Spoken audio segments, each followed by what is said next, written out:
Hello students, today we are going to start with new poem that is On Another Sorrow by William Blake. This poem was published in the Songs of Innocence.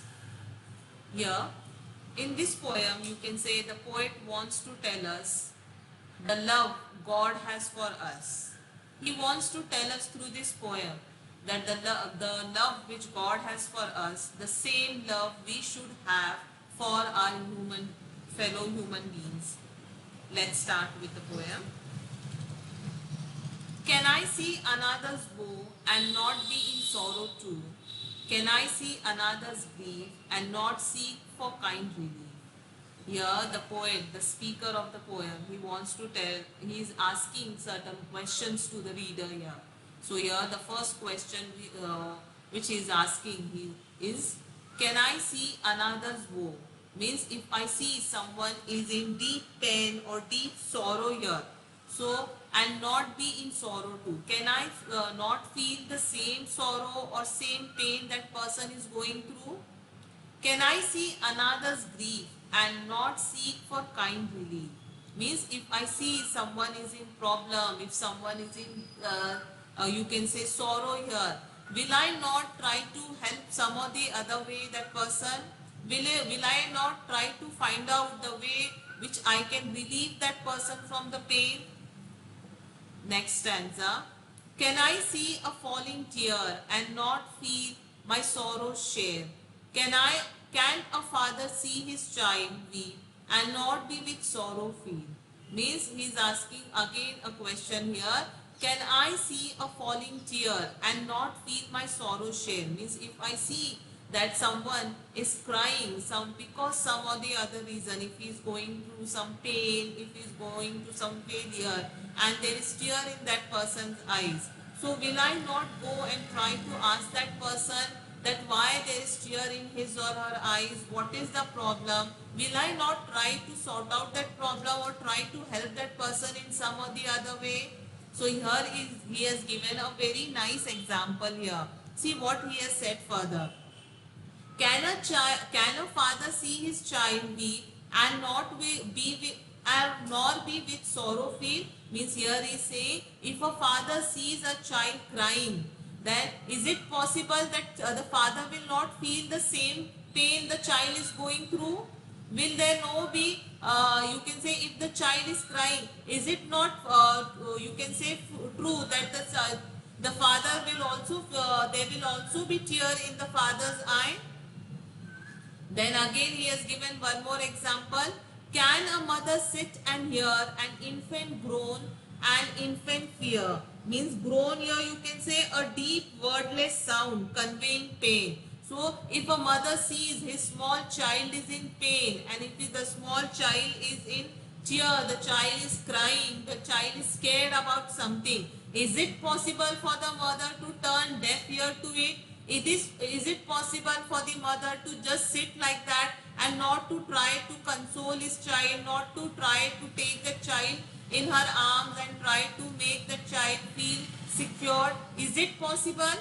Then he himself is giving the answer to us. He himself is giving the answer to the readers. He is saying, no, no, never can it be. Never, never can it be. See here you can find the line never can it be is repeated twice. So why is it repeated? Here the poet wants to emphasize the fact there that it is impossible. It is not possible that if a father sees his child weeping, his child crying and there is no tear in father's eye, the father will not feel the same pain here, the same sorrow here. And same thing goes with mother. If the child is crying, if the child is in pain, mother cannot sit like that. Mother will try to find out the reason why the child is in pain, why the child is crying. She will try to, you can say, console that child. She will take that child in her arms and try to find out the reason and try to find out the relief for the same thing. So here he say, as this is the fact, it is a natural fact here, it is impossible that it is not possible here that the father can just leave that child weeping and mother just can leave the child groaning in pain and all, it is not possible here. In the same way, it is not possible that we human being can also do the same thing. If we see someone is in pain, someone is in suffering, someone is in you can say in tears, it is not possible for us to just go away from the place like that. We should also feel the same thing what that person is going through, and we should try to find out the way we can remove that person from that pain, we can relieve the person from that grief. See here, and can he who smiles on all hear the rain with sorrow small, hear the small bird's grief and care, hear the woes that infants bear? Means here he is saying here the fourth stanza you will find the poet has introduces God to us in this poem here. Means he is saying, and can he who smiles on all, he is who? He is God here. So he is saying, is it possible that the creator, he who smiles on all, means he loves his creature so much here.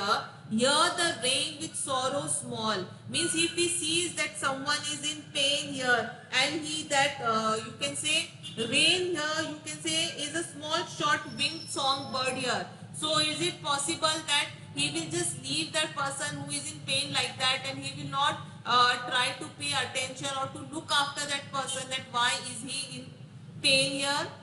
Hear the small bird's grief and care, hear the woes that infant bear. Means we, you human beings, animals, we all are the creatures of God. We all are the, you can say, creations of God here. So he has the same love which we for us, what he has for the other creation.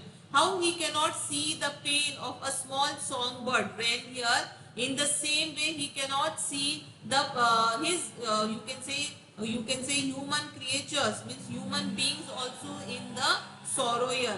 If he cannot see the pain, the sorrow of a small bird, how is it possible that he will not see the infant's pain and he will turn deaf ear, or he will just try to avoid looking at that small child who is in pain here? So same love he has for all his creations, and we being the best best creature, human beings are the best creation of God here. So it is not possible that he will not look on us when we are going through pain, sorrows and sufferings here.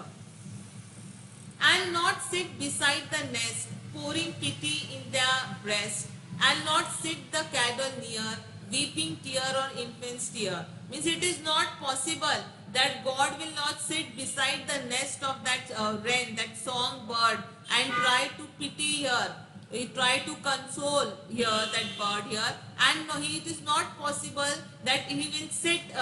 He will sit near the cradle, and we will not see the tears of that weeping infant here. Means he wants to tell us that how God weeps when the infant is in tear, how God pours pity when the infant is also in pain here. Means he wants to tell us that when the human beings or animals who all are in pain, God also feels the same pain, and the same feeling poet is trying to tell us that we human beings should have for our fellow human beings here. Means if we see someone, be that person the known to us, be that person a stranger to us, anyone who or she might be, but if we see that person in pain, if we see that person in tears, we should really stop and try to find out the reason behind it, and try to console that person or try to relieve that person from that pain here.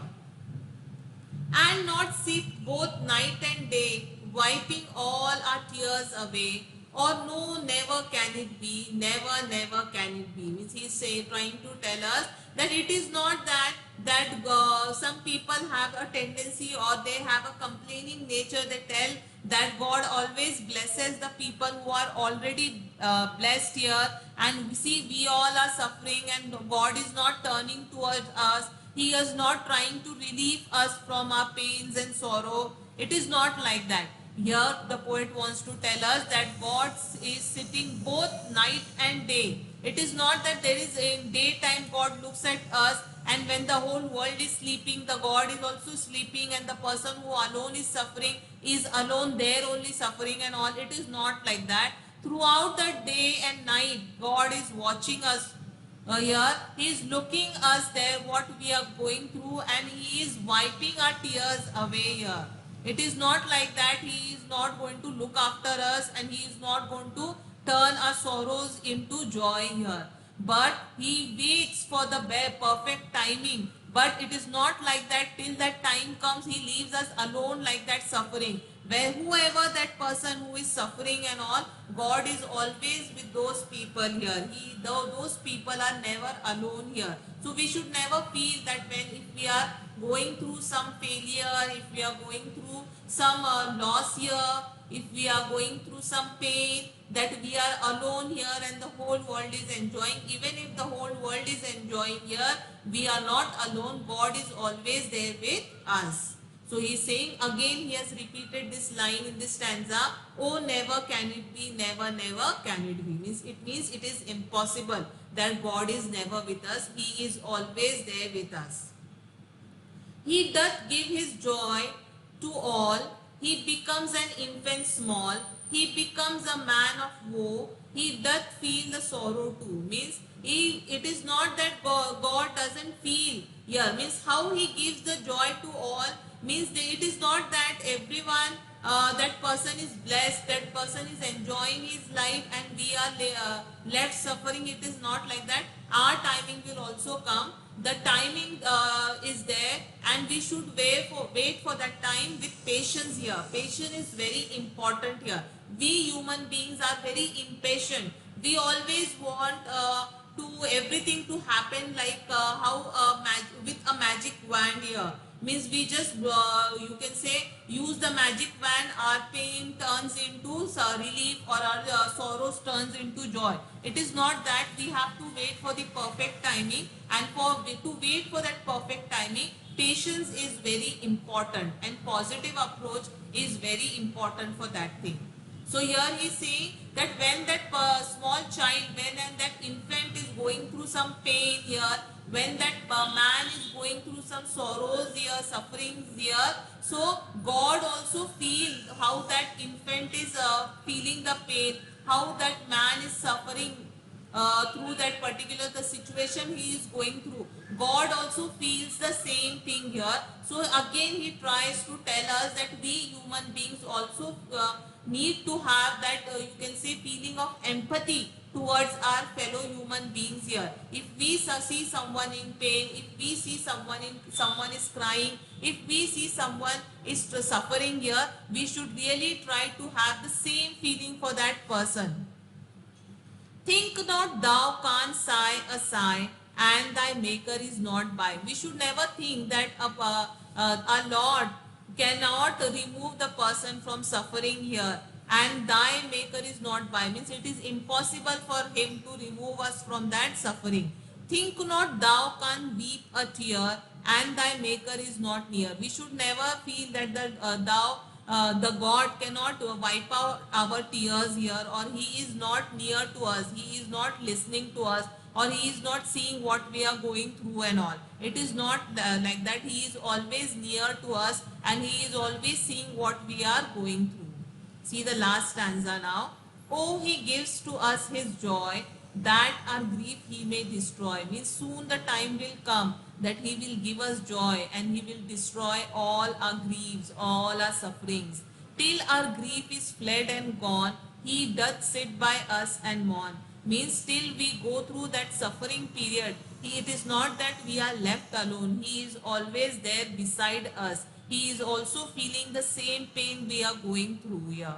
And once we are you can say once that pain is relieved and he gives us joy, then only he leaves us and he goes, and then the man feels okay that my suffering period is gone now and I am again you can say I am again going to live a happy life now. Then the person tries to think the same thing. So here again the poet, you can say it is a very nice poem where he wants to tell us our connection with the God. He is trying to tell us that how God is very close to us and he is always seeing us, he is always watching us what we are going through and how we are trying to overcome those sorrows. And also we should never feel alone, that God is not there, he is always there with us. But again, the main theme of this poem here, the poet wants to say, see, according to the title, all another sorrow. Here means he wants to tell us that we should also have same feeling what our fellow human beings are going through. If that person is suffering, we should also feel very bad for him, try to relieve that person from that suffering. If the person is in tears, we should also feel the tears should also roll down our eyes. We should also feel the same thing what that person is going through and try to console that person. That only this title wants to tell us, that on another sorrow we should also, it means we should empathize that person. We should also have the same feelings what our fellow human beings are going through. I hope you have understood the poem. Go through the video lecture again and try to understand it more nicely. Thank you.